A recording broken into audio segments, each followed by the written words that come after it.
Well, well, well. Those Final Fantasy Play Boosters. 205? 205 a box now? That's ridiculous. My goodness. What's the high end price?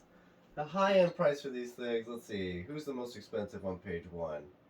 It's still $300, but these guys are now, yeah, 205 and up per Final Fantasy Magic the Gathering Play Booster box on the good old TCG player.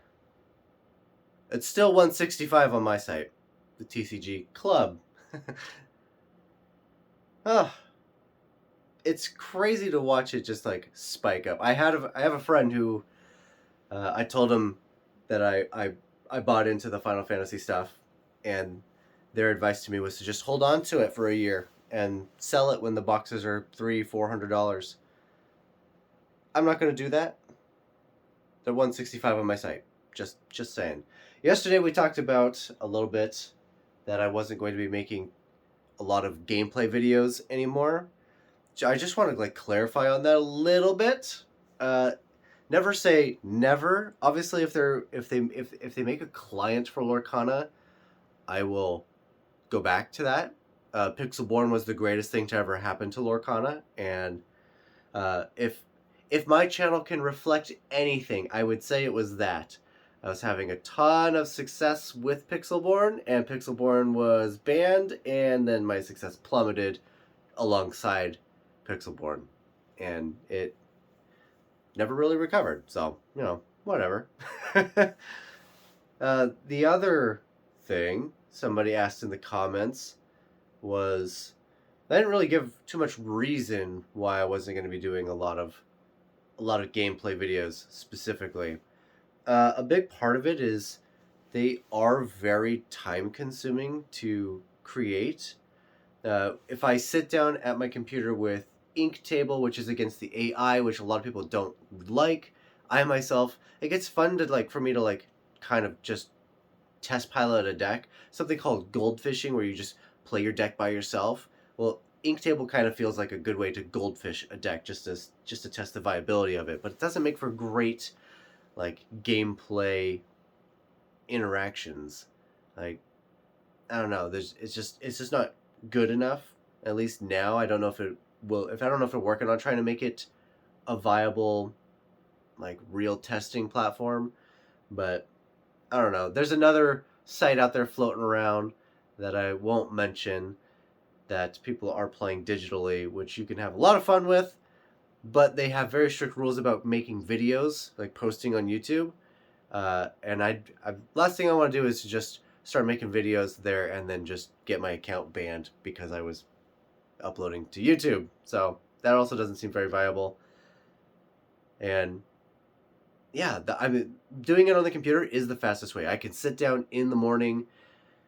I can record for anywhere from a half an hour to 45 minutes to even an hour if I'm really into the deck.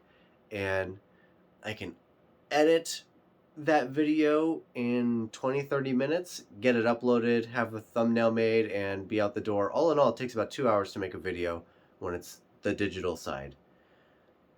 When I do the paper version of it, it's a little bit more complex. The gameplay's not so bad.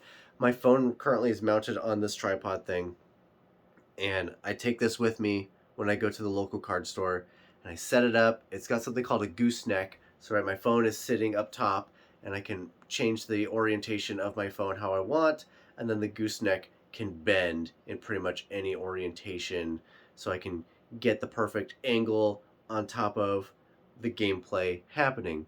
That's not a big deal, but it does mean that I'm pretty much posted up when I sit down, and at tournaments it can get a little awkward because it's kind of like, hey everyone, please cater to me, not wanting to mess with the camera. I finally got it in the perfect position and I don't want it to get moved, and then somebody walks by and kicks one of the legs and the whole thing's just kind of messed up anyway, and you're like, okay, great, cool, appreciate that, thank you. And then of course you got to get it home, and because it was filmed on my phone, I now have 6 20 gigabyte videos. They're massive storage for whatever reason, probably because it is a really high quality camera.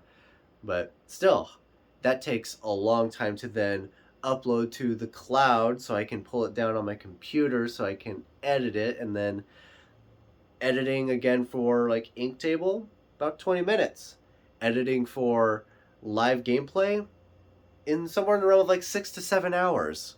It's a much more detailed, more in-depth manipulating of where the camera is going to be. I do the card effects, there's the overlays, there's the character animations where they come to life. Like, all that stuff takes time, and some of that stuff takes a lot of time. So I decided that it's too much time. It's way too much time to make those videos. Like, I know those are the good ones that you guys like. They still don't perform anywhere near as well as the Pixelborn days. Like, the Pixelborn content is just still superior in almost every metric. So it's a ton more work. It's a lot more editing, and it doesn't have anywhere near the same payoff that OG Pixelborn Day had. So I don't know. It's a lot of work, and I'm not seeing my family when I make videos like that. And that's really that's the number one reason right there. I just want to see my family, and so I've done the responsible thing. I chose them. I didn't choose you guys. Sorry, you guys are not going to come first in that particular fight, and yeah, so that's why I'm not making the gameplay videos. They just take too much time until we can maybe get an online client. If I can sit down and I can have a video done in a maximum of a 2-hour window, because for me that's just waking up early in the morning, getting an entire video made, and then going to work for the day. Like, that doesn't really impact a lot of my family time. A lot of my family time happens after work or on the weekends, and not so much right before work in the morning. So yeah, if we can get an online client, then I will go back to making some gameplay videos. It won't be daily. Like I said, weekends are a big part of family time for me, so if I find myself having time, I might pre-record some stuff for weekends, but it's not going to be a major priority of mine. I'm choosing to spend time with my family and not sit down in front of that computer right there in this dungeon right here for 12 hours a day. I just don't want to do it anymore. Yeah, I think that's pretty explanatory enough. You see all the stuff behind me. I am running a bunch of Father's Day deals, just so you guys know. I talked about this in yesterday's video. I did go through, I double checked all of the deals are in place, and there was a price reduction. This Heatwave Arena box, I had to buy it not from a distributor, but from an actual like Japanese card shop. And so my business model runs on a 20% margin. It doesn't reflect market price. Like, I'm not competing with the market price. I'm not, right? So if the market goes up to, like, if this was $300 a box, this would never be $300 a box. It's what I paid plus 20%. That's what it is. That's how I set up my stuff. And so we do have the inverse of that, right? Like, I pay for this and add my 20%, and now the box is worth less than that. That's the flip side. That means that this could be technically more expensive. You could find it cheaper in other places. But in an effort to get it off of my shelves and make room and kind of clear out some of the... I like the Japanese cards, but I have not locked down like an actual, like, somebody who can get me these at like distributor prices. And until I find that, I'm going to try to clear out my Japanese. So you'll notice on the website that those guys are no longer going to include my 20% margin. They are literally priced on the site, link in the description down below, the price I paid per box. And of course, you know, I bought them before they came out. It was the pre-order price, so, you know, $105 a box. That's what I paid, $105 per box. So that's the price I put on the site for you guys. I just want to get them off the shelf and move them along. But it's still, the Father's Day deal still applies to it. If you buy the box of the Heatwave, you do get 20% off of all of the singles, the Pokemon singles.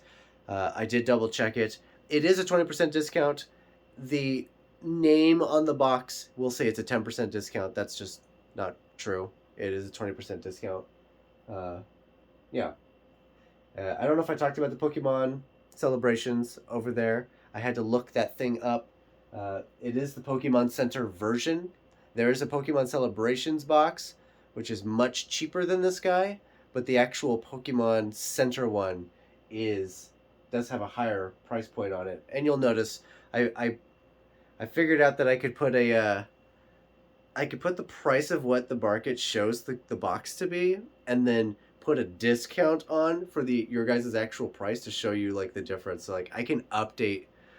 It's manual. I have to do them one item at a time, but I can effectively like the Final Fantasy Play Booster. I can go in there right now and list the price at the 205 per box, and then put the discount price at 165. That way you guys know, hey, you're paying 165. Market price is actually 205 right now. So you can see that price could like fluctuate, and like the discount price stays the same, and you guys are always paying the discount price, just so you know. So you can kind of get an idea of where the market is sitting. Now, the inverse is though is if the market ever goes lower than my price, I don't think I could do that because I think the discount has to be lower. So, there's that. But yeah, still got a bunch of stuff. Still running the Father's Day deals. They're gonna go until Sunday night at midnight Pacific Standard Time or Daylight Time, whatever it is. They really got to get rid of daylight savings time. It's the worst thing ever invented. It's dumb. But yeah, that's it. That was stuff. I'll see you guys tomorrow.